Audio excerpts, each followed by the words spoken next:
We don't have a problem with the NYDA partnering with DJ Maporisa or DJ Kabza. Those are legends in the industry.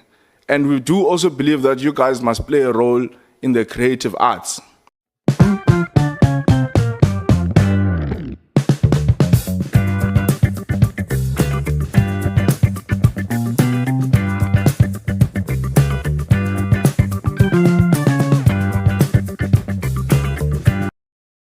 I don't know why the president has not signed for the appointment of the new board of the NYDA. Because the board that is serving now, the term of office ended last year in November. We are now more than 6 months and more than 3 months after this parliament went through a legitimate process to select new board members, to interview new board members, but because we refused for the NYDA to be captured by the boys of the ANC Youth League, we refuse for the NYDA to be captured by the comrades of the ANC, the minister is misleading the president to delay signing for the new board members. If you do not do that, you are undermining the work of this parliament. Because it is not only the committee that adopted that report, it was tabled before Parliament. Your own members of Parliament, including your chief whip, voted for those names which were sent to the president. What are you saying as the minister when you come back and say you are not happy with the process? Are you disagreeing with the collective wisdom of your own caucus and your own members of Parliament? I don't know why Cyril Ramaphosa is delaying in the appointment of the new board of the NYDA. Now, learner pregnancy in South Africa is a national crisis. The committee has heard and flagged serious failures and gaps. No problem. You also interrupt me when I speak, Chair. But you can finish so that I can have my 15 minutes. No, I'm done. DG, are you aware of the appointments of boards in the sitters? The DG will not answer that question. I'm not asking him if he has appointed them. I'm asking him, is he aware? He's the DG of higher education. You said he doesn't appoint. No problem. I'm not asking him if he has appointed. I'm saying, are you aware, as the Director General of Higher Education, of appointments of board chairpersons of sitters? Yeah. Did you want to answer that question? 2 members have already told you that we have resolved there. We're going to deal with the issues. They've told you no one is afraid of engaging there. So we're going to get to that part. Are you going to ask related questions to this thing or not? DG, are you aware that the son of Gwede Mantashe has been appointed as one of the chairpersons of the sitter boards? Yeah, Honorable Cesar. Chairperson, could you please assist the committee, because now we're going to lose confidence in you as the chairperson of this session or this committee. Now, the meeting is degenerating, and some of us would rather be doing other work of Parliament and other work of the organization that deployed us here. Could you please ensure that you take the House back to order? We are really degenerating, and we do not want to see this. Thank you very much, Honorable Khabo. Yes. No, thank you very much, Chairperson. Thanks for the opportune moment. No, I've not finished my 15 minutes, Chair. You are going to have to kick me out here. I'm going to utilize my 15 minutes. Yeah. When other members are using their 15 minutes, I keep quiet.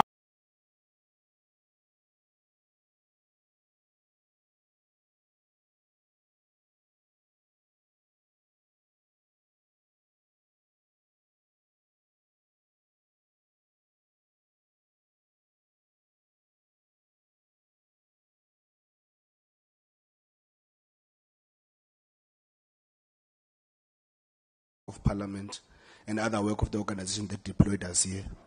Could you please ensure that you take the House back to order? We are really degenerating, and we do not want to see this. Thank you very much, Honorable Khabo. Yes. No, thank you very much, Chairperson. Thanks for the opportune moment. No, I've not finished my 15 minutes, Chair.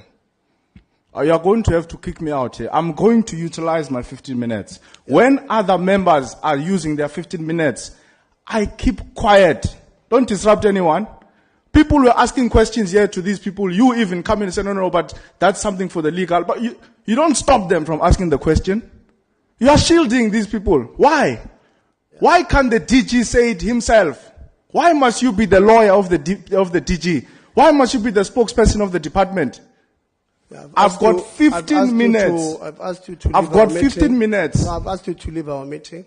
DG, And are you aware that the son of Gwede Mantashe has been appointed as one of the chairs of the SITA board? I am going to ask security to escort you out DG, because you are now disrupting our meetings. DG, Order, Chair. No, it's fine. I've asked. DG. I'm waiting for security to come. we're not going to come here remove to them. protect the department. These are skills authorities. We're sitting with almost half of the population of young people in South Africa. They are unemployed. At least 2.5 million of those people Chairperson, are order. NEET. You know, we cannot They are sit in not this in meeting education. and They are allow not certain in members to training. behave in this And then manner. we've got It's not as sitters if we don't that have must issues. put their family members, we are not that here must for put such their things. friends, that It's now must going put to raise ANC supreme members on this to honorable loot member, higher or education. we are left And with then no we're choice. told here that we Cannot can't be. ask those questions. We're not here for people We're not to here to come and come be and bodyguards of the stand for department. on issues We're not that here do to not speak hold on behalf of the This department. thing cannot be We're here accepted. to speak for the youth. We're here to speak for the students in South Africa. They cannot must allow an honorable member know to what reduce is this meeting happening into in a the second. sitters. We must What is refuse. happening in the We must boards. refuse We're not to going to allow this allow honorable it. member to We're reduce not this here meeting to protect into a the second. department. We're not here to protect the We department. can't be given problems I've by got an 15 individual. minutes. We've I been must here be on time. allowed An to individual utilize my who 15 comes late minutes. to a meeting, I must be comes allowed to to a utilize meeting my 15 and dictate minutes. the terms of operations. We can never allow that thing.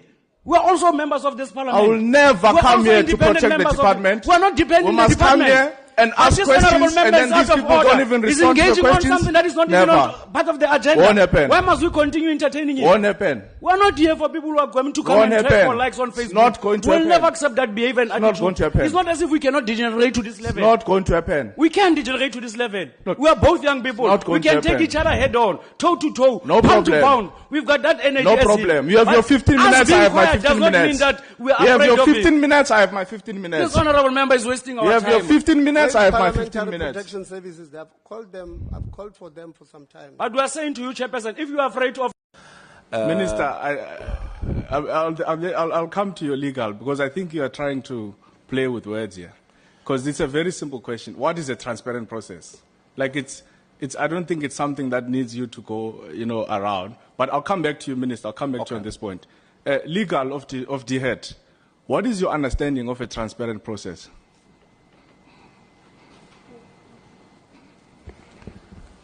Thank you, Mr. Lonzi, for your question. I think without being legalistic in giving you a definition, a transparent process would be a process that is acceptable, that is rational, that is reasonable, that is lawful. And Thank you, legal. That's all I wanted from the minister. It can't be that the minister can't tell me what his understanding of a transparent process is rational, it's reasonable, it's lawful, it's logical, the things that you're saying. Now, Minister, when did you send the letter to the accounting authorities to recommend to you the appointment of CEOs for an additional term of 5 years? Which date did you send them that letter? Sorry, can you repeat the question? When did you send the letter to the accounting authorities? Maybe let me start it a bit, David. When did you appoint the accounting authorities? Well, they were appointed on different periods, but most of them on the last week building up to the 30th of September. Building up to the 30th of September. When did you send the letter to the AAs instructing them to recommend CEOs to you for an appointment of additional term of 5 years or acting CEOs? I think around the 28th of September. I'm subjected to correction. I'll tell you, Minister, you sent them that letter on the 29th of September. Okay, yeah. And then in your letter, Minister, you say to them, go and sit an urgent meeting. You have got staff members here that must take out the letter so that you are fully aware. There are people who are sitting here who don't know what they're doing. You said, on the 29th of September, go and sit an urgent meeting and then recommend to me appointments of a CEO for an additional term of 5 years. Mind you, these are accounting authorities which have just entered office. Yes, there may be some of them are repeating, but they've just entered office. You are saying to them, in less than 24 hours, please give me a name of a CEO. Yes. That's what you said to them. Yes. Now let's go to the Act, Minister. The one, so you and legal, you rely on Section 8. Section 8 says, a chief executive officer may be recommended by the respective SETA in terms of sub-regulation 6 for appointment by the minister for a further term subject to satisfactory performance. We're still coming to satisfactory performance. Subsection 6 then reads, the accounting authority must make a recommendation to the minister within 6 months of taking office after following a transparent process. Recommend in writing 3 qualified, experienced, and suitable candidates with knowledge in accounting, finance, senior management, matters of appointment, blah, blah, blah, blah, of the CEO to the minister. Now, the section that you are relying on with your legal says, it's fine, if you want to reappoint someone for an additional term of 5 years, you may very well do that as a minister.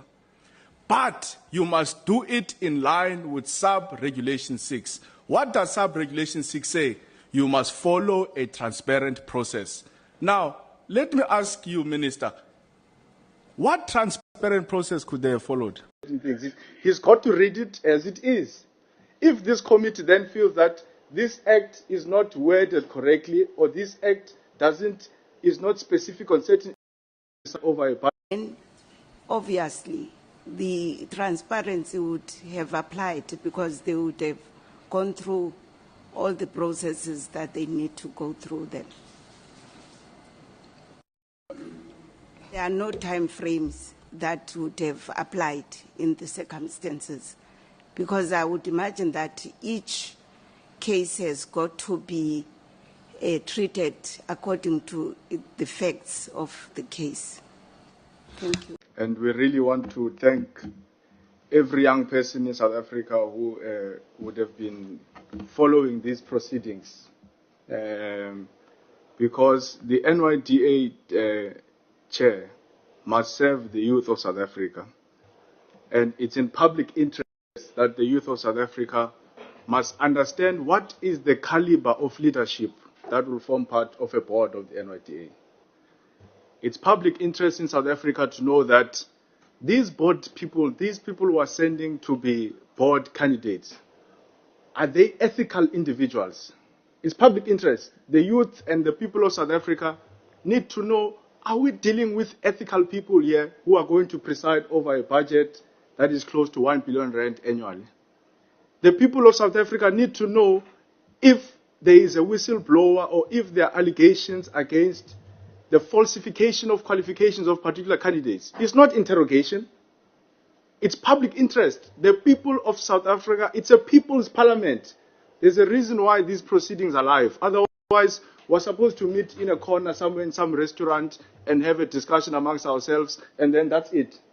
So I don't know why people now are suddenly becoming defensive or they are being angry because we have potentially shown the public that some of these candidates may not necessarily have the ethical stature that we're looking for to lead the NYDA.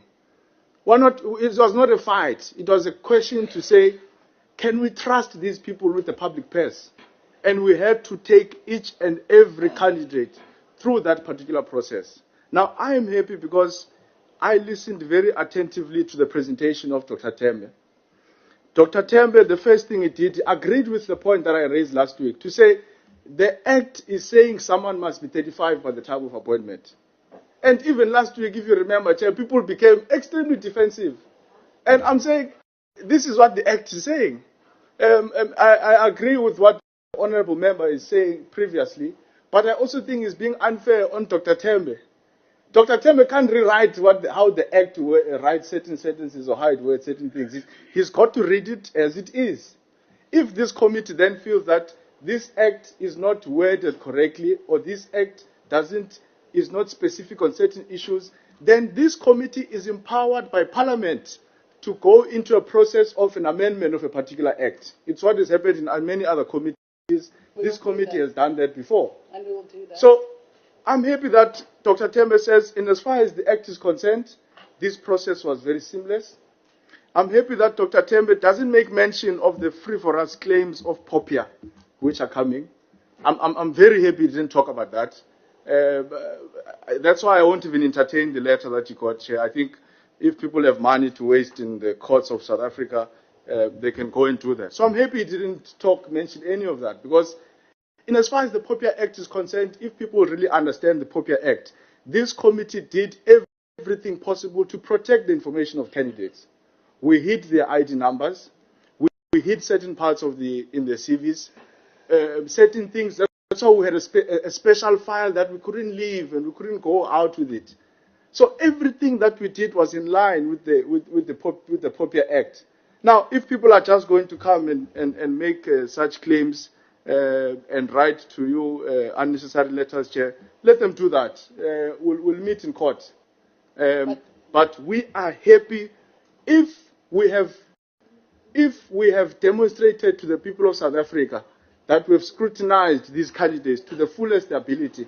I don't know why people have a problem with us asking candidates questions that are related to their CVs.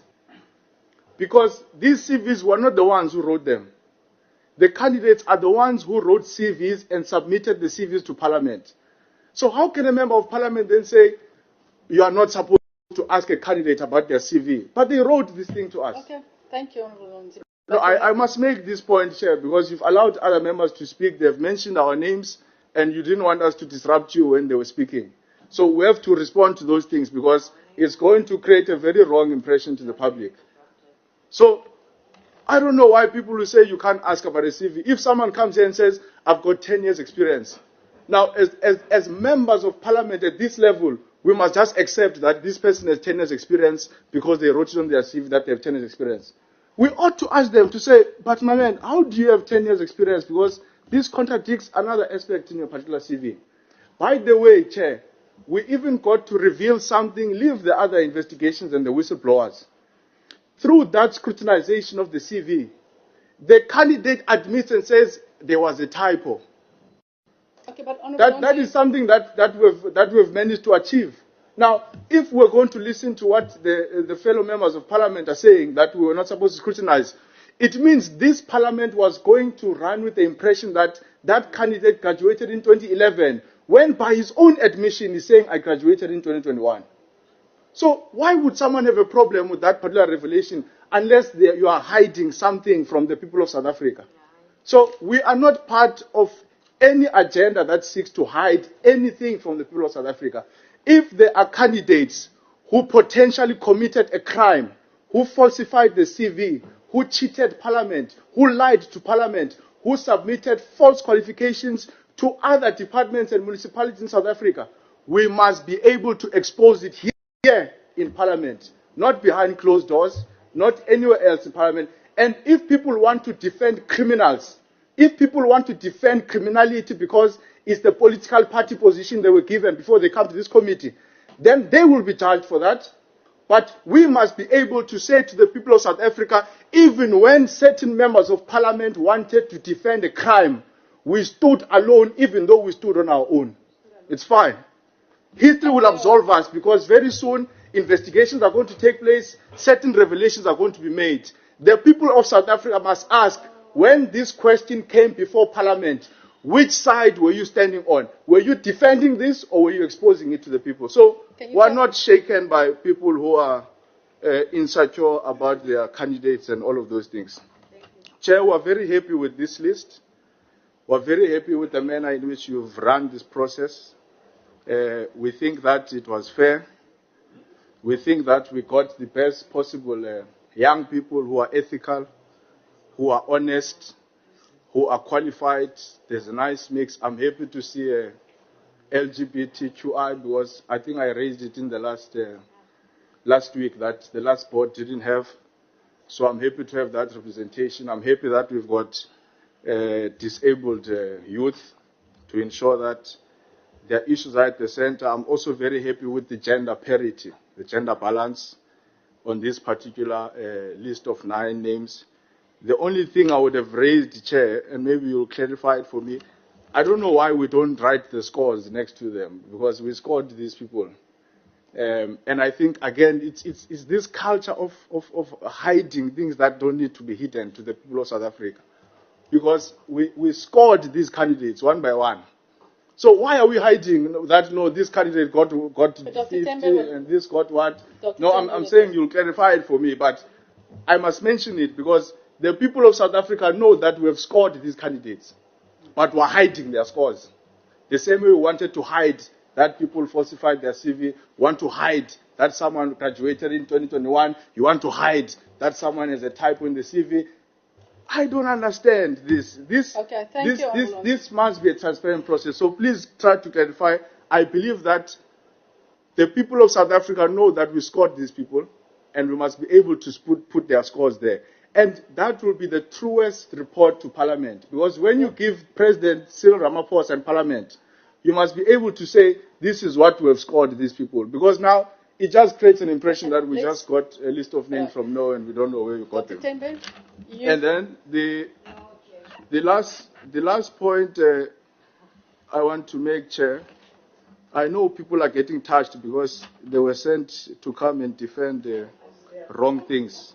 But we're here to speak truth to power. Chair, if it's I our may, character. I just before he proceeds, I think it is an injustice to all members of this portfolio committee if we continue to allow such conduct. We respect you as the chairperson of this portfolio committee, and I think that should apply to all members in this particular portfolio committee. You have requested for him to conclude multiple times, and he clearly is not going to take that instruction. To come and defend the wrong things in Parliament. Okay, but also, he's rounding up. I understand the fire, Shem. The member was sent to defend wrong things. Thank you. So I'm very patient. He must indicate I was sent by the last point no, that Chair, I cannot accept that, and I must be protected as a member of this portfolio You are committee. protected. Can you please just? is interrupting me. The member is interrupting me. What she said. Okay, Honorable Lonzi, thank you very much. No, but I've got the last point that I want to make. I was disrupted here.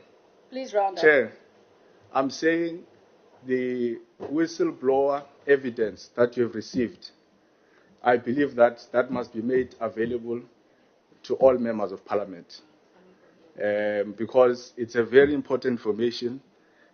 Even the frivolous letter you must give us so that we can see and I will be guided with Dr. Tembe in terms of that. I think in the spirit of transparency, everything that the committee receives from the public, it must be shared with us. If it's confidential, we will find creative ways, like last week of having a bulk file, so that we can see the totis that we're dealing with in South Africa. Thank you.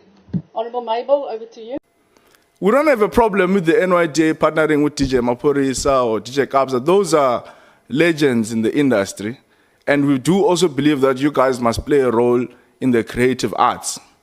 But as opposed to wanting to opportunistically jumping on the bandwagon, you take those minds, you take those expertise, and then you take them to Limpopo, you take them to the villages in KZN, you take them to Eastern Cape, you take them to Alex. I'm sure no one, it's not that because now it's like we don't like Amapiano. We like Amapiano. Unfortunately, we couldn't attend, but we would have loved to attend. But I don't think people have a problem with NYDA assisting. But if the narrative had been, we went into Tembisa somewhere, we found a group of 5 or 10 boys who don't have a studio, they don't have headphones, they don't have CDJs or whatever, and then we went inside there and we tried to assist them with tools of trade. I think that is a much stronger message than wanting to jump on the big partnerships. Of course, the big partnerships are very important because that's likely where the capital is going to flow from, brands and all of that. I know people are getting touched because they were sent to come and defend wrong things. But we're here to speak truth to power. Chair, if It's I our may, character. I just before he proceeds, I think it is an injustice to members of this portfolio committee if we continue to allow such conduct. We respect you as the chairperson of this portfolio committee, and I think that should apply to all members in this particular portfolio committee. You have requested for him to conclude multiple times, and he clearly is not going to take that instruction. But I think this then sets a very negative and wrong precedence, Can you and Chair please cannot round be up, allowed. Honourable Lonzi, because I want Dr. Tembe to No. guide us in terms of No. the issue of the scores. I know I Not to will be conclude, allowed Chair. for Thank you, electioneering. Okay, please, No, thank we're not You here see, to Chair, Thank you so much. when- Can I hand when over you to are- Honourable Mabel? when you are sent to come and defend the wrong things in Parliament, Okay, but also, Honourable Megan, he's rounding up. I then I'll give over understand to you. the fire shame. The member was sent to defend wrong things. Thank you, So Honourable I'm Lonzi. very patient. He So- must indicate I was So sent by the last point No, that Chair, I cannot accept that. Honourable And I Lonzi, must be please. protected as a The- member of this the last- portfolio You are committee. protected. Can you please just... is interrupting me. The member is interrupting me. What she said, Okay, Honourable Lonzi, thank you very No, much. but I've got the last point that I want to Yes, make. I was please. disrupted here. Honourable Lonzi indicated that I have been sent, and I would like for him to perhaps indicate who I've been sent by. But one thing we shall not tolerate, and will not tolerate, is such conduct coming from this young honourable member. Yes, we understand he is electioneering. We know that he is campaigning currently, and he needs to be in good books with his president. But he must not do it at the expense of this portfolio committee and this process, and at the expense of young people. We must not undermine this process. Additionally, Chairperson, we did bring it forward to the portfolio committee on the issue of the age. And we were advised before Honourable Lonzi came. Honourable Lonzi must not think some of these things he's the first to bring them up. No. Am We I have one of the discussed them. candidates here, Chair? We have discussed The these. member is discussing me as No, if I'm no. contesting. Am I one of the candidates? Oh, well, thank you very much, Chairperson.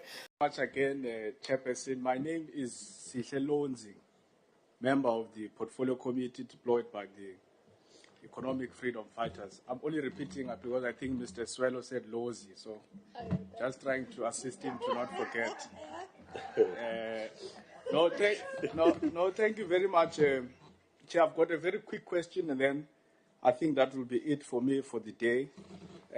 Mr. Swello, you say you are in your CV, you are a Treasurer General of the African National Congress Youth League from July 2023 until current.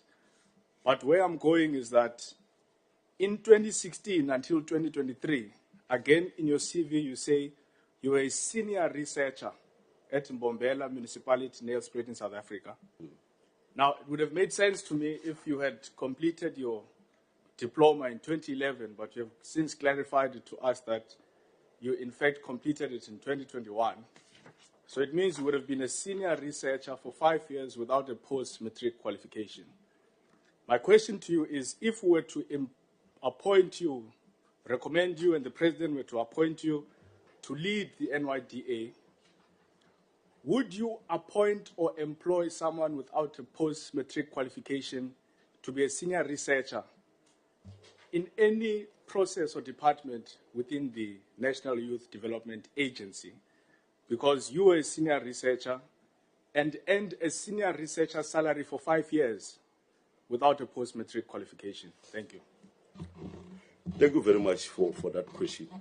No, I think I would not do that. Maybe I must maybe the question should have been, what is the circumstance that led to that? Because I did not apply for a post of senior researcher. Because the problem, I had to put the CV accurately to the fact of the positions I occupied, because I didn't want to mislead anybody. Now, what would have happened in the instance, I never applied to be a senior researcher chair. I applied to be a PA and working in the office of the chief whip in the municipality there. Now, because I was deployed in a political office, there was movement. They just placed me as a senior researcher. I could not say, no, I don't qualify. They placed me. They did what they call placement. And then they placed me as a senior researcher. For that matter, for 2 years, I spent that 2 years without being given proper functions in that responsibility. And that was my problem. It was the problem of the municipality. I'm on record complaining about those attributes. And so it was never my making, Chair, that I applied for a post. that I knew that I don't qualify for. It was the making of the institution which frustrated me at that particular time. And I had issues with it at that time. Now, it was not me. It was just an issue of placement. Because if you were to check, it was just the same institution that I worked in. It was not like I moved to another department, to another institution. I still worked within the same institution. So that was the reality. It was a frustration for me, and I had to enjoy that, and that was it. Thank you, Chair. Thank you so much. No, I think he's clarified that, Honourable Lonzi. I think we need to move to closure. I said I would not hire a person of a similar circumstance because they would have applied. No, thank you, Chair. Want to take this opportunity to congratulate the newly appointed board of the NYDA, the appointed chair, the deputy chair, and all the board members. I think you did say, Chair, I'm sure they've hardly finished a month or they've just finished a month. So it's a fairly new board. So we won't have much really to speak to, just a few points that we'd like to cover. But we must send a warning to the new board chair that we're going to be watching them very closely. As we've done with many people in many interactions that we have. We hope that they have joined with the right intentions to develop the youth of South Africa. And we hope that they will be able to withstand the many pressures from politically interested individuals who have in the past wanted to use the NYDA to steal money that is meant to develop young people and redirect that money towards activities of their political parties and organizations. So it's still a honeymoon phase. I hope it's going to stay like this. Even my voice is softer. So we hope that we're not going to have issues. Just to start on, I'd be very interested for especially in the executive management, be it the CEO, the CFO, the directors, to explain to me this program of the NYS, particularly how, like at an administrative level. I think a lot of young people in South Africa don't actually understand what it does, how it does it, and those who would be interested to participate, where they can actually participate. So I think I'd be interested in trying to get a greater understanding on how that works, and also how do you track the impact? Because, and maybe you correct me if I'm wrong here, in my understanding, you get a budget from the presidency through the YES or the employment scheme or something like that, and then you appoint administrators in the form of NPOs, who must then go and recruit young people to either participate as support staff or teachers and place them. So my question would be, how does that process work? But also, do we need the NPOs to go and recruit people to form part of this program? Or is this not something that the NYDA building internal capacity to be able to do it? Because that's where the stealing starts. We know these things. Government gives you 5,000 rand for every young person as a stipend, but because you've got this middleman, you've got this NPO whose job really is not to do anything. They then charge you a service fee of 2,000 or of 1,000, and then they give these teachers assistants 4,000 or 3,500. And then when you try to check what is this 1,000 for that we're paying to these people, you can't really trace it. That's how they are stealing money at NSFAS. They've got 4 companies that are used to pay monies to landlords and to students. And then the question we ask them is, why don't you just pay these people directly? Because already you should have their database. I want to believe the NYDA should have a list of these odd, I think you said 40,000 or something like that, people who are currently going through the NYS. And you'll find that if you cut out the middleman, you are actually going to have access to more money so that you're able to onboard more young people. But like I said, I don't understand it, so maybe CEO, you'll take me into confidence and the many young people in South Africa. The other thing I wanted to speak to on slide 16 on your grant sectors and all of that, I don't think we must celebrate this thing that we're giving salons and car wash a lot of money. When we've actually have so many intelligent young people in South Africa who are coming up with so many innovative and modern technical ideas that are driving innovation and that are also aligned with the global standards in terms of the science and technology and the direction that the world is taking. Like, you can't have an NYDA that is supposed to be led by young people who are dynamic, that is celebrating that in our grants, the biggest beneficiaries is car wash and salon. I'm sure when the youth in China listen to that, we become a laughing stock. Like, really? That's what you came up with? Like, you give the car wash grants, and then you celebrate that as something that must be. So, please, I think we really need to move away from that. There are young people in farming. I see here, this is good. There are young people in manufacturing. There are young people in construction. There are young people in engineering, young people in health, young people in tech.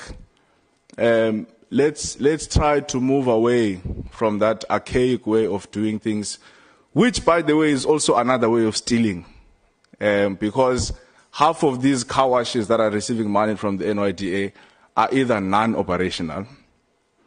And I don't remember the last time I saw a young South African running a salon. You may prove me wrong. I don't remember. This morning I just came from cutting my hair. Because it was early, I had to look for a number of barbers. I can tell you now, out of the 4 or 5 that I tried to knock in, I didn't find a young South African who was cutting hair or doing hair. So even as a salon in Asfanda, really, I think it's questionable. But again, this is not for the new board. It's a legacy thing that I want you guys to really look into. The second last point that I'll want to make is that I agree with the sentiments of the former speakers. We need to try and, by all means, to make the NYDA more accessible, especially in your rural and township communities. You see, you're going to operate in a very difficult environment as a new board because there's a huge trust deficit between the NYDA and the people of South Africa in general. And you can't blame them because there's history to prove that. Like, people just don't trust you. Chair, I mean, you just entered office, you have not done anything wrong, already we don't trust you. Because we have a history with the NYDA and how the NYDA has been used when it comes to appointments to certain posts. People put their friends, people put their comrades, people put their family members.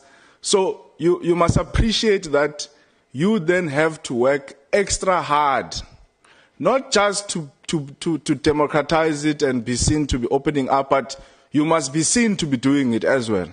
So it's not enough to simply say, no, but we open up, we advertise, we do all of this, we try to make this thing. Like, you must take a deliberate decision that you must be seen to be opening up the NYDA to ordinary young people who are not politically connected, who are not ANC, who are not EFF, who are not any, just ordinary young people in our communities that would like to seek support from the NYDA. And the last point, because the chair, it was not in my notes, but you mentioned it, so I thought I may as well bring it up. So I think the big issue that South Africans had with the Scorpion Kings partnership was not necessarily the partnership itself, but the issue they have, number one, of course, is that they are not sure how the people who participated would have participated in that program. And again, that's an offshoot of the trust deficit that you have lost as an entity over the years. Not necessarily you guys as individuals. Already, if you come out and say we've got 50 people that we've given 50,000 or whatever, already the assumption is that you have given that money to your friends. So there's that trust problem. So when I say you must be seen to be, it means you must go the extra mile in demonstrating some form of transparency and accountability every time you do these things. But secondly, the other thing is that they perceive you to wanting to be aligning yourself with big brands and big enterprises and big events, when you should actually be taking Scorpion King's minds to the villages. We don't have a problem with the NYDA partnering with DJ Maphorisa or DJ Kabza. Those are legends in the industry. And we do also believe that you guys must play a role in the creative arts. But as opposed to wanting to opportunistically jumping on the bandwagon, you take those minds, you take those expertise, and then you take them to Limpopo, you take them to the villages in KZN, you take them to Eastern Cape, you take them to Alex. I'm sure no one, it's not that because now it's like we don't like Amapiano, we like Amapiano. Unfortunately, we couldn't attend, but we would have loved to attend. But I don't think people have a problem with NYDA assisting. But if the narrative had been, we went into Tembisa somewhere, we found a group of 5 or 10 boys who don't have a studio, they don't have headphones, they don't have CDJs or whatever, and then we went inside there and we tried to assist them with tools of trade. I think that is a much stronger message than wanting to jump on the big partnerships. Of course, the big partnerships are very important because that's likely where the capital is going to flow from, brands and all of that. But the point that we want to make, when you clarify to us, CEO, what was that about and what it entailed and how did you go about in doing it, I think the main message here is that let us go and empower these forgotten young people who are not in the mainstream, and then let's try to bring them in the mainstream. And then if we've got a relationship with people who are influential in the mainstream, let us try to capitalize on our relationship. If you've got the phone number of DJ Maphorisa, comrade CEO, call Maphorisa and say, hey, Muna, there are some Likompo artists in Limpopo. They would love if you could come in and, run a workshop with them and then we support it and all of that. As opposed to wanting to be seen to join the bandwagon because it's a big event and all of that. So I think I'll hold it there, Chair. But yeah, so please clarify that point for me. And then also the issue of the NYS. Thank you, Honourable Lonzi. I think when you clarify the point around the national...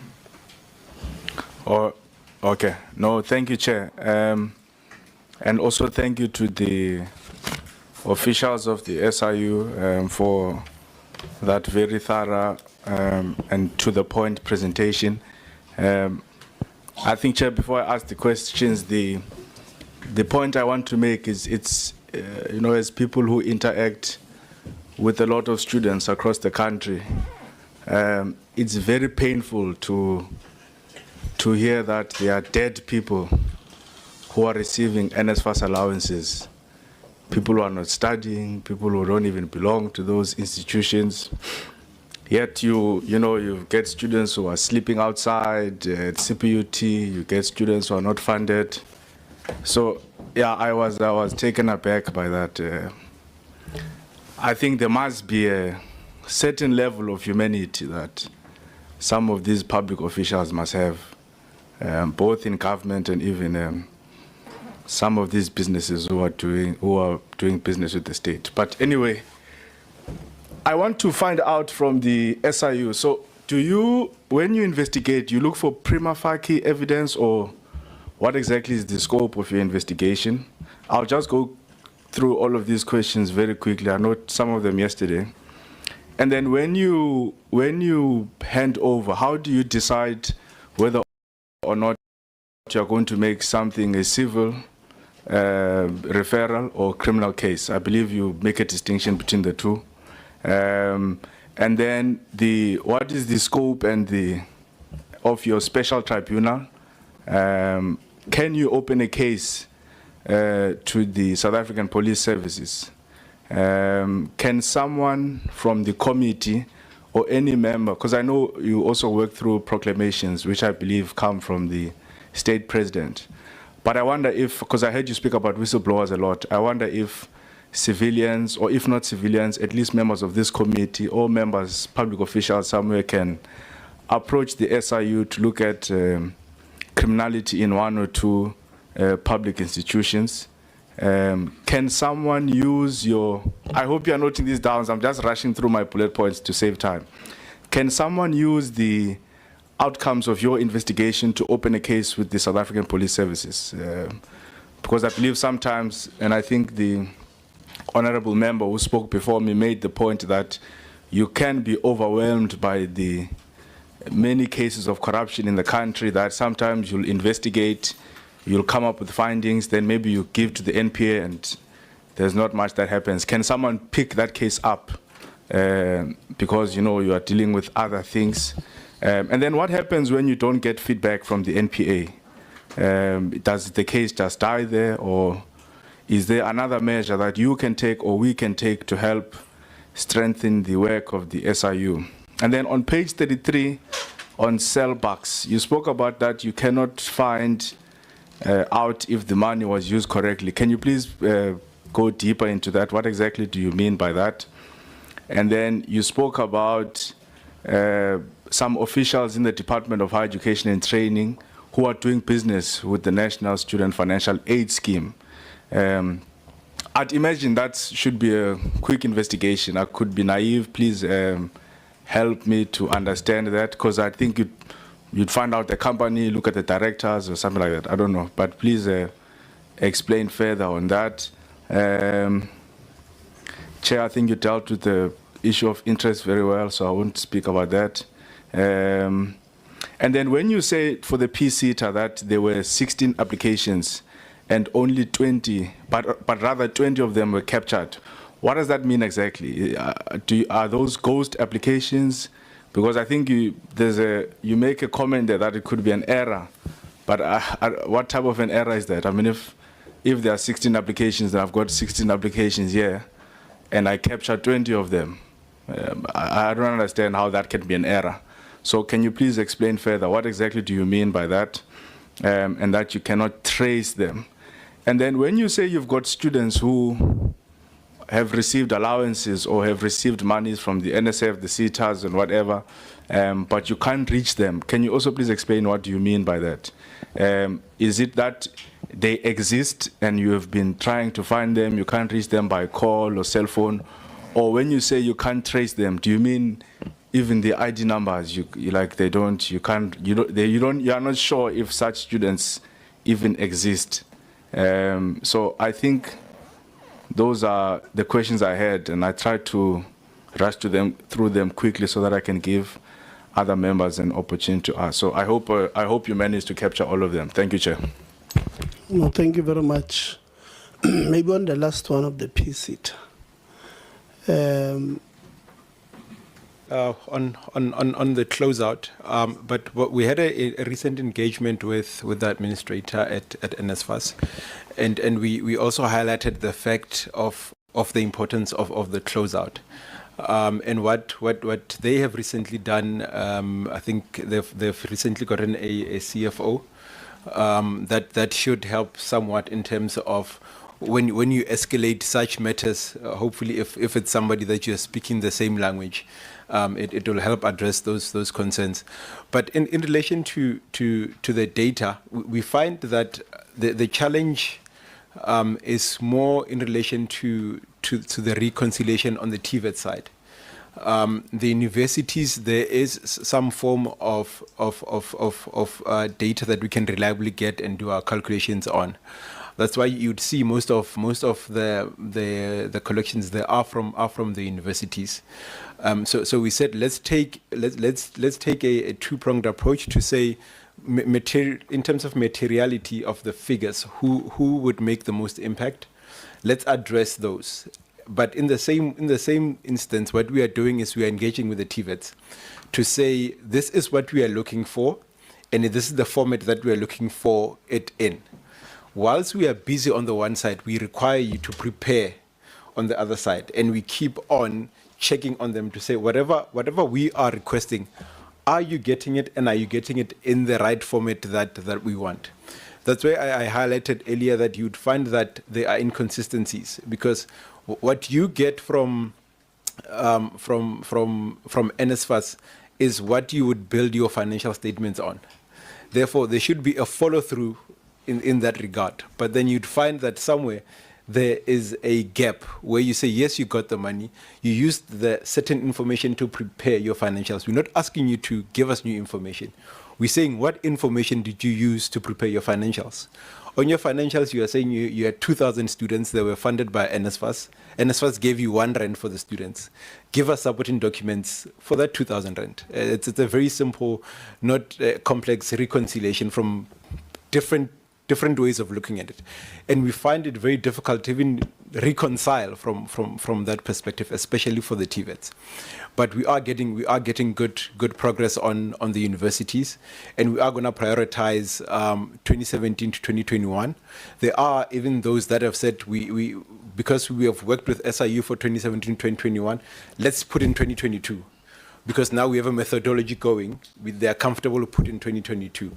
So you would see that maybe when we present next time, there will be universities that we would have gone to 2022 with, because they've become comfortable with the methodology that we are using. We might just have a bit of challenge with doing the TVETs, but we will find a way. Okay, Honorable Lonzi. Oh, thank you, Chair. I won't be long. I did miss the intro. My name is Sihle Lonzi, from the Economic Freedom Fighters, as you can see. Thank you, Chair, and sorry for abusing the platform. No, his name is Honorable Lonzi, a member of the committee, not from the beret. No, Chair, I've got one question. Hopefully, it's very straightforward. How many cases have you discovered of ghost students? So students who are either dead, students who are not studying, as you have said in some of the TVETs or CJs, because I know you made specific reference to CJC, but I'm sure you've got, you've been a national overview as well. How many do you have? And how much does that total to? And the reason I'm asking this, I think it may have been insinuated by one of the members.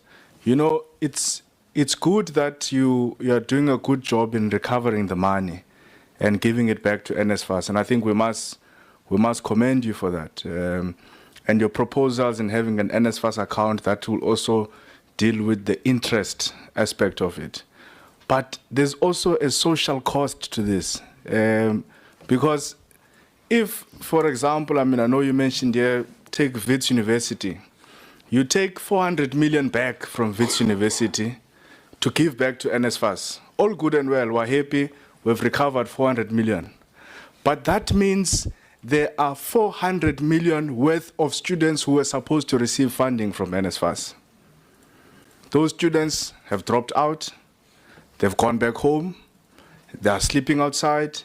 So there's a social cost and interest that must also be considered. And I know this may not necessarily be in your mandate, but I wonder, as part of your reports, if it's something that you can consider, or if it's something that you do to say, as a result of these institutions, public institutions, and even the scheme itself, paying people that don't exist, it means that X number of students were affected by this criminality, and as a result, society has lost out, on impacting the lives of these young people and how they are able to contribute into the economy. So you're doing a good job in terms of recovering, but that's the financial aspect.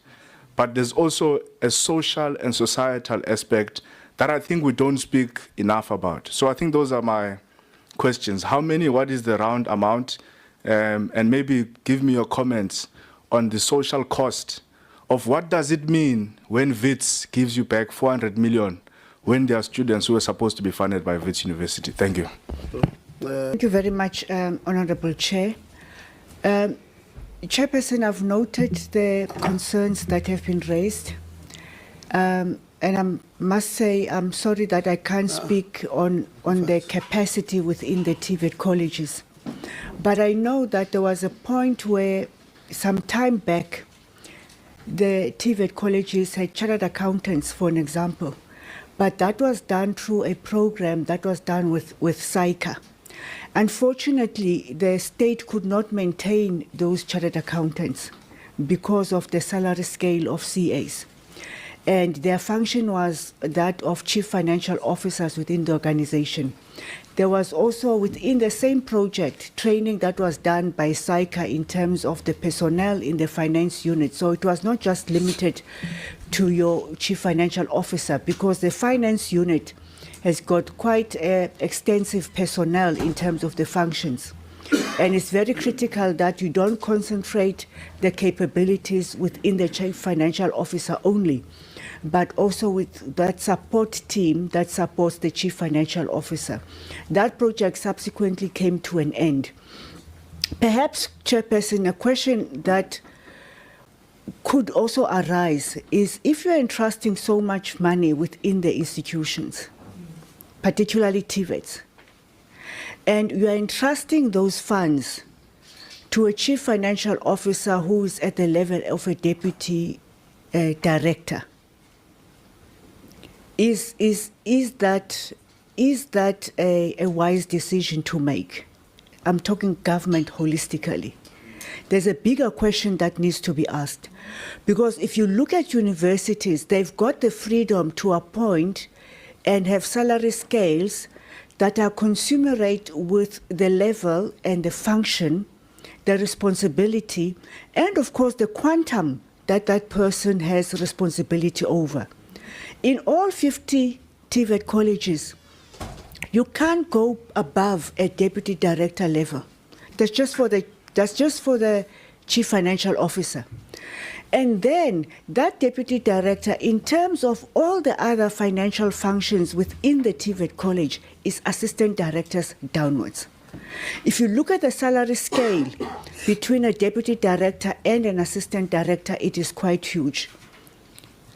Now, it becomes very difficult for me to make a commitment or comment when we have a bigger challenge within the sector in government in relation to that. But it is something that I think government as a whole would need to look at. And then I guess I suppose the same would apply to the principal who's at the director level. But then comes in the question of, there's an issue here that talks to capability, and there's also an issue that talks to ethics. Because on one hand, it's not just that they're not capable. Some of the wrongdoings people are doing wrong knowing that it's the wrong thing to do. So you may be capable or half capable, but you are still conducting a criminal act. Then is the issue of the ethics. Now, if you look at the MTDP in terms of the 3 priorities, I think the last priority talks to how government must focus and prioritize on the issues of governance and the issues of ethics within the institutions. But in a nutshell, then, Chairperson, I want to indicate that these are matters that not only must go back to the institution, to the department, but we need to find a way of filtering them down within our institutions. Thank you, Chairperson. No, thank you very much, DDG. Deputy Minister, I'm going to give you must not do what the DDG did. Universities were making education a commodity. It's something that somebody with something must get. And that's where the problem is. It's no longer a social good. So instead of paying off the loan in 9 years, and we'll still have that accommodation if we are confident that we have hired competent people to build it, it will be there for 100 years. But we will pay this loan in 9 years instead of wanting to pay it in 3 years and making somebody else somewhere who does not have anything not access this accommodation or go and borrow. Or the grandmother must go take out her ID, go to Mashonesa at the beginning of the year because you don't allow them to register because they do have a shortfall of 9,000 or 8,000 at the end of the year. So it's a conversation I think we must have in the sector that education is a social good. Let's not treat it as a commodity. And if you pay off the remainder of the loan, if we are going to do the way you are doing it, then let's look at the co-funding partner, which is the department, which is government. What then are they getting in return? So let's also, because if we are going to say, no, I don't want to bear the brand of, paying off the bank in 9 years. The money that then you are going to make as an institution after paying off the loan, because if you are able to sustain it in 6 years, where then you pay off the loan money that you're going to pay, they will now become profit. Then let's have a business model that will say whatever profit we make out of this thing, where does it go? Does it go towards paying off the debt that we have or the student have? And let's look at it from a social. Look, you don't have to answer it, and I'm not really directing it at you alone. It's a conversation that I think we must have in the sector, including everybody else. USAF, department, ministry, ourselves, SAUS, SAFET, everybody. It's a conversation that we must have at DG because, and I'm not criticizing you, VC, but I'm just saying it's something that happens across, and I don't think it's right. I don't think we'll fix it now, but it's something that we must start those conversations so that we're able to close it. Honorable Lonzi, are you moving to UMP? No, move to UMP. Sorry, Chair. I've just got one more of NMU, but if they don't have the answer, I think they can send us the written responses. How many students have still not registered? And of the students who have not registered, how many of them are as a result of NSFAS not finalizing and sending their funding lists? And then of those students who are not registered, how many of them are academically eligible to continue studying? And then the question I'd ask is, if a student is academically eligible to continue studying, why would we not want them to register because they've got debts? Because already we've established here that some of these debts are actually created by us, the institutions, because these are NSFAS students. NSFAS says to them, I'm only going to give you 4,500 Rand for accommodation. And then us as a university, because we want to have a good balance sheet, we say that we're going to charge you 5,000. And then next year, this student now has a debt of 5,000 times 10 months. And then we say to the student, you can't register, classes have already started, but this student is a good student academically. Do we see the problem that we're creating in this practice? So I think that's my last on NMU. I don't know if you want to come in, VC, or you'll also share it in the written replies. I think the detail, Chair, is not totally shareable because the numbers change all the time.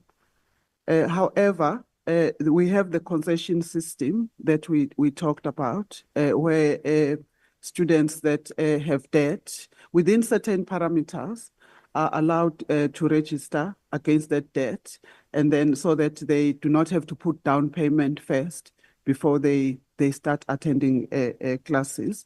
And Chair, I would like to just ask my colleagues around the numbers of registration. The registrar is here, and the DVC for learning and teaching, if they want to give the actual numbers of registration at the moment. What we cannot provide factual information on, we are actually very prepared to submit that in writing. But the concession system was created by the university to make sure that the academically deserving students that are about to finish their qualifications are not kept outside. So even though concessions is not the exchanging of money, it is actually saying that if you owe within this parameter, which is determined, and then you can come in and register without having to pay a down payment, but you still owe the university, but that does not keep you out of the academic program. So we have that in place, and I think it has been helpful both for students and for us to make sure that our academic deserving students are not left behind, and then they finish, and then we can also get subsidy and increase our throughput rates in that regard. Chair, can I just ask if the registrar wants to respond on the changing numbers around registration? Thanks so much. Thank you. No, thanks. I'll do the follow-up maybe with UMP on this question of withholding of degrees. I don't want to dwell on one point. There was a question that was raised about labor not being represented on council. Can you please clarify that? Because I think according to the Higher Education Act, it may not necessarily be specific that unions must be represented, but it says employees must be represented.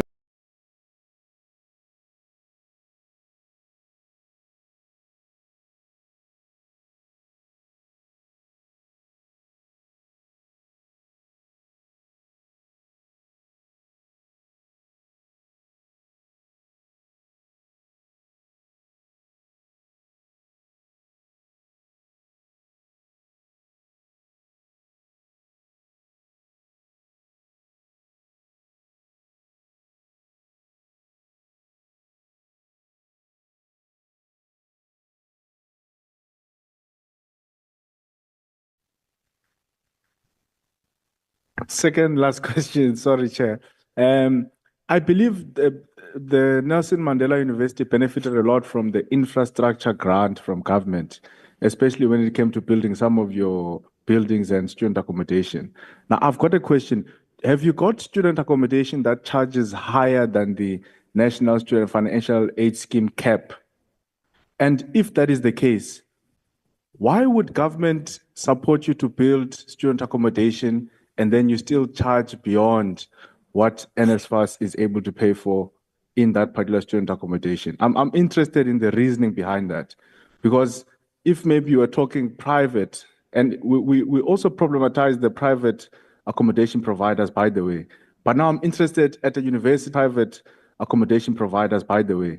But now I'm interested at a university point of view. If this is a university building, on top of it being a university building, government also helps to build it. And the intention of it is not to make profit, helps to build it. And the intention of it is not to make profit, really. It's not the primary objective. Yes, you want it to be sustainable, but you're not running it's not a profit-making, maximizing business. So why would an institutional student accommodation building want to charge our students more than what NSFAS can provide, which I believe is 45,000 or could be 50,000, I don't know. Chairperson, I just want to say, Honorable Member, that the matter of caps has been a new development, if you recall. So I don't want to speak out of turn, but my recollection was that we aligned the on-campus accommodation with the cap so that we do not exclude our students. But I would like Mike to actually confirm that, our CFO. Thank you very much. Mike. Thank you very much, Honourable Chair and Honourable Member. So, correct, our off-campus, we align to the caps, being the 50,000, the current cap. What we also have aligned to is the fee compact that has been agreed to for the last number of years, I think since 2016, in terms of agreeing with that fee compact. We do have certain accommodation that's lagged quite significantly behind the cap, and then our new infrastructure that is around the cap or slightly more than the cap. But we have obviously stuck to the fee compact increases as agreed from the sector on an annual basis. Thank you, Chair. So in simple terms, you are saying at your institution, there's no NSFAS funded student who stays in a university-owned accommodation who will have a shortfall at the end of the year, in simple terms. Chair, there are some on campus that are slightly above the cap. Again, I think we could provide that information, the granular information, together with the first question. Another question from Honorable Lonzi was, why would the university have on-campus, university-owned accommodation that creates that barrier for NSFAS students? Remember, when you are an NSFAS student, the assumption is that you don't have anybody who will help you. You are literally on your own. You are a SASSA beneficiary. So NSFAS is paying for you because of that. So what is the rationale behind those ones that you are saying you do have, or you don't, on those ones you are strictly not taking NSFAS funded students? Chair, forgive me if perhaps I don't give the direct answer, and then we are prepared I'm attempting to respond to this.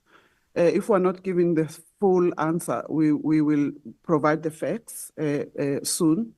But what I want to say is that our university have got accommodation that fall below the cap, and then it has got accommodation which is new, which is the combination of the loan that we took as the university from the banks, and then and part funded by the department.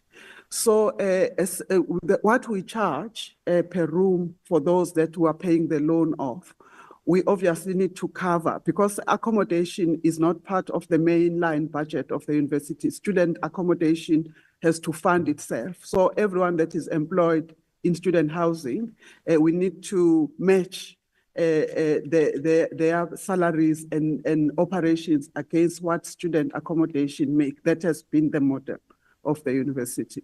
So we would not, in the new accommodation, which is not fully funded, our newest stock is partially funded by the state and partially loaned amounts. So we need to charge according to the sustainability measures of that accommodation. So you would find then that some of the students that fall within the cap, obviously, if we were to move them to the newest accommodation, they would have to pay below what we need to earn in order to pay the banks back. So in terms of numbers, and I'm not saying that students that are NSFAS students, they do not live in new accommodation, but I just think that we need to provide a more granular response to this question, because it's a little bit more complicated. Thank you very much. Yeah, DG, when he started, he said, you guys have reserves of around 5 billion. And, you know, and this is not necessarily an NMU isolated problem. But the issue here, VC, is that you build student accommodation that costs 600 million. The department gives you 300 million. The reason why they give you 300 million is to subsidize the poor. It comes from government. It's a responsibility of government to make education accessible, to including those who can afford. So the department gives you 300 million, says, let's build student accommodation. And the formula that the university, the one that we've just explained, sorry, it's problematic to me, because the university looks at this project from a banking point of view, that I must charge, well, I'm charged 3% or 13% from the 300 million that I've borrowed from whichever bank, and I'm going to pay it in 6 years. I would have, the 300 million will be 420 million that I'm going to pay back. If I charge the cap, we don't have that there. We don't have, Honorable Lonzi. No, thank you, Chair. I don't think I'll be long, because I think the important meeting is when we also have the minister here. Mr. Ngubani, how long have you been the Chief Directorate of the Coordination of SETAs? I was appointed as the Chief Director in 2022. And how many years have you participated in this process of appointment of SETAs?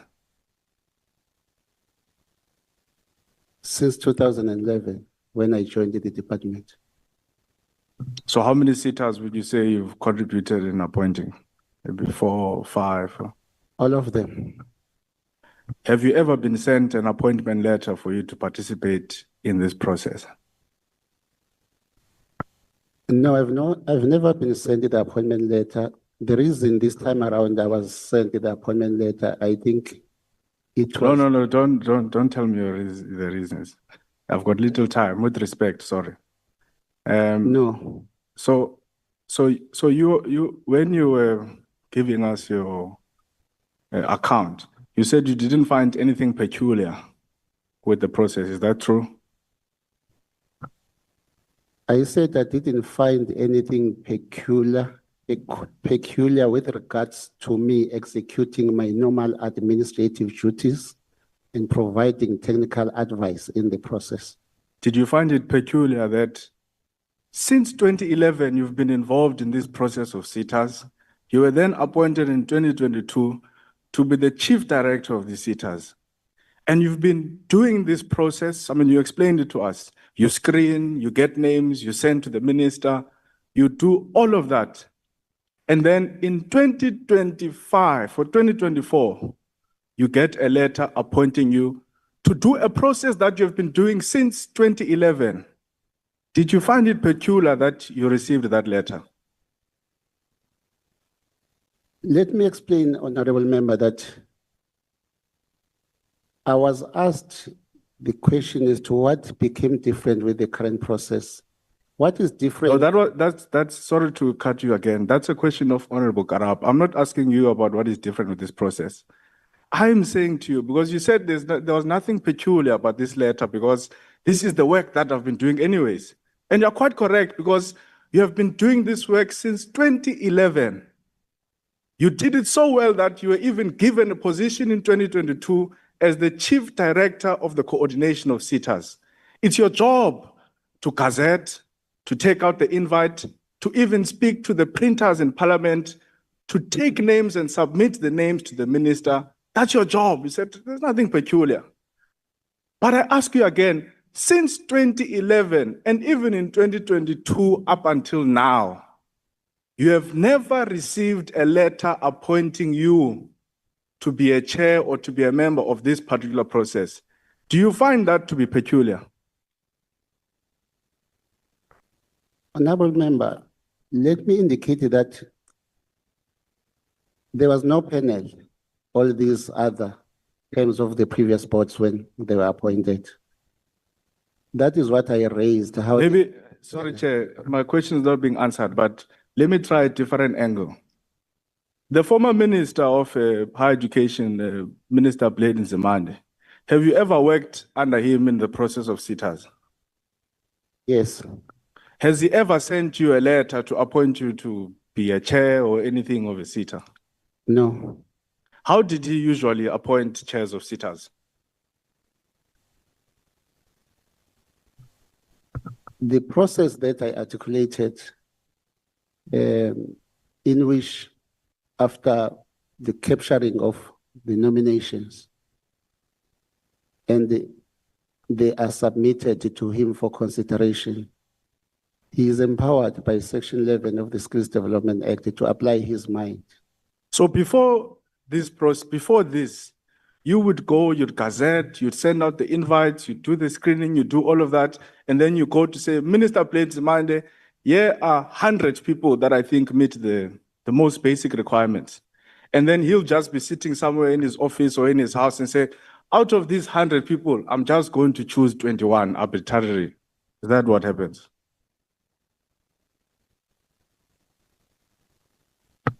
Yes, the previous process was run like that because the Act empowers the minister to make the appointments. No, thank you. So, since 2011, you have never received a letter appointing you to undergo this process. Why do you not think it's peculiar? Okay, do you think it's new?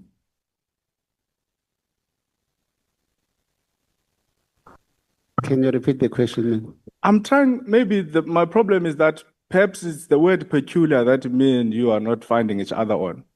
Because I don't understand why you would not say this is peculiar, because you're saying you've been interacting with this process since 2011. You come in 2022, you're a chief director of CITAS, you do all of this, you've never been sent any letter.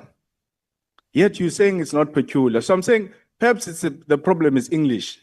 Is it a new thing that you are being given a letter to do a process that you're supposed to be doing anyways?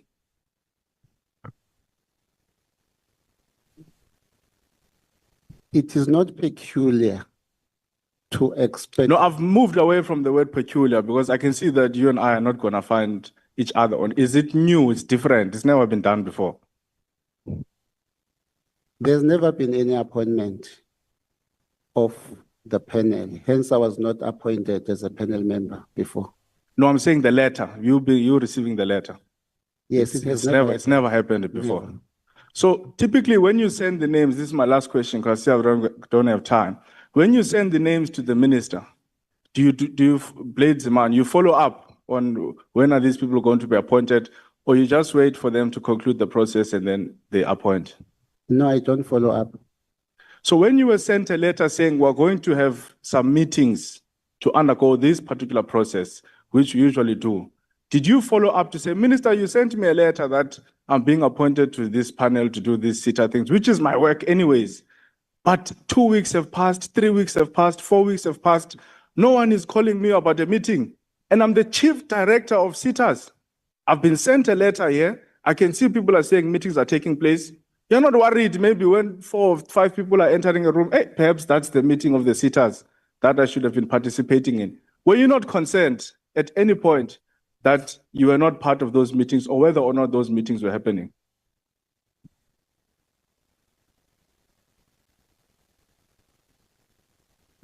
I did not make any follow-ups to the minister because when the appointment letter says we'll be notified, we'll be invited to the meetings, I expected that to happen. That it did not happen, but I did get the list of names that must be appointed. I think maybe to pick up from what Honorable Saul said is that there seems to be a forgetting of what really the main fight was about here from the start. And the fight was about having our CITAs do the work that they are supposed to do. Ensuring that we've got the correct people who are appointed to our CITAs, ensuring that we deal with the corruption in our CITAs, ensuring that the comrades who are connected, the corrupt officials and all of those are uprooted from our CITAs so that our CITAs can be able to serve the youth of South Africa. When we woke up this morning, Chair, we woke up to statistics which said the South African Police Service advertised 5,500 posts for young people to participate in the training program. And as shocked as we all were, 927,000 young people applied to just 5,000 posts. So it means at least more than 920,000 young people in South Africa are not going to be in education, are not going to be in employment and they're not going to be in training, the so-called NEET youth. Now, that is the gap that the SETAs is supposed to fill, because the billions and the millions that our government invests, the budgets that were being debated and are going to be voted on, those monies are supposed to be used to upskill our youth, to train our youth, and to ensure that they are placed in the necessary firms. I mean, we know the corruption that happens.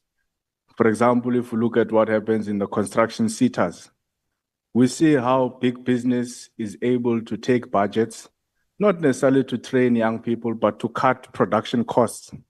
Because if I'm a construction company and I'm paying a workforce of 200 people, and then I convince or I trick government that I'm going to train 100 young people, I'm cutting costs, because it means now there are going to be 100 laborers who are going to be paid by government under the guise of the SETAs.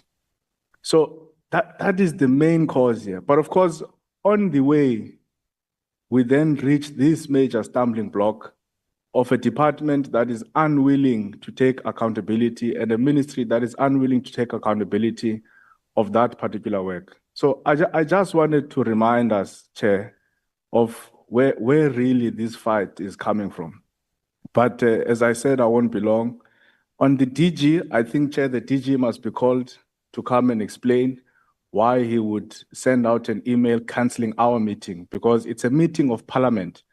Not even a state president can cancel a meeting of parliament. If the Speaker of Parliament were to call a meeting and the President, Cyril Ramaphosa, must come to the meeting, as powerful as he is, commanding the South African Defence Force and all of that, not even a state president can cancel a meeting of parliament. That's why we've got the separation of powers. That's why we've got the judiciary, the executive, and the legislature. It doesn't happen. So for a mere DG to think that he can cancel a meeting of parliament, I think that he must be called to account, Chair, and we'll give him our comments when he's here. Although very reluctant, I think I'll agree with Honorable Sauls. The 22nd of July is next week, Tuesday. So it's just, if we don't count the weekend, it's just one business day. And then I think let's, if members agree, let's push our meeting to the 22nd so that the minister can be present. Thank you, Chair.